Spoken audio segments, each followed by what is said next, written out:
Welcome everyone. In this video we are going to prove the remainder theorem, which really helps us out while we're dealing with division in polynomials. So what does the theorem tell us? And then let's prove it. It tells us if we have a polynomial, let's call it p of x, then if we divide this by a linear factor, by perhaps x minus a. Okay, x here is our variable and a here is just a constant, a number. For example, it might be 2, 3, 5, -5, anything. Any number basically. So we have x minus a. We divide by this. And the question that we are asking is, what will be the remainder? So we have this, and what is the remainder? What is the remainder of this division? Well, the theorem is telling us, look, don't do this long division or synthetic division. Don't do this. All you have to do is, and then evaluate it at point A. And this will be equal to, this is very strong, it will be equal to R, the remainder. If we call remainder R, it is going to be equal to R. I mean, this is really helpful, but it might seem odd. I mean, why? Does this make sense? Maybe, maybe not. It might not be intuitive for you, so let's prove it.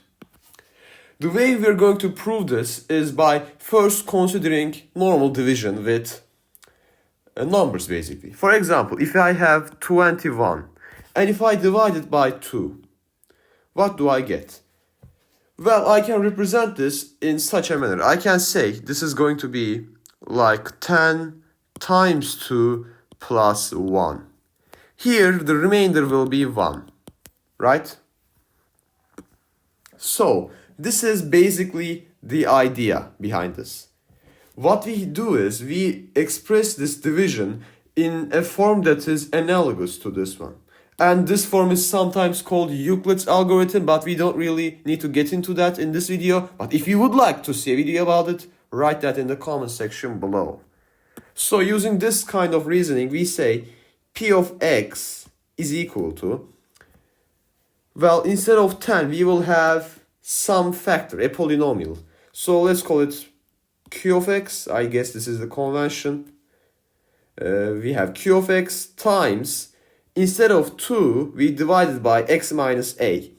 That was our divisor, so we write that. We write x minus a.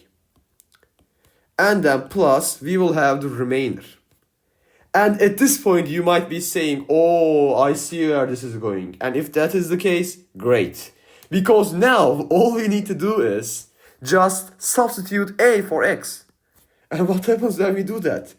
P of a is equal to q of a times a minus a, plus r. A minus a is 0, so this term is cancelled, leaving us with the fact that p of a is equal to r. So we proved the remainder theorem. Anyways, this is it for this video. If you have any questions, please write them in the comment section. I hope to see you in another video. Until then, take care.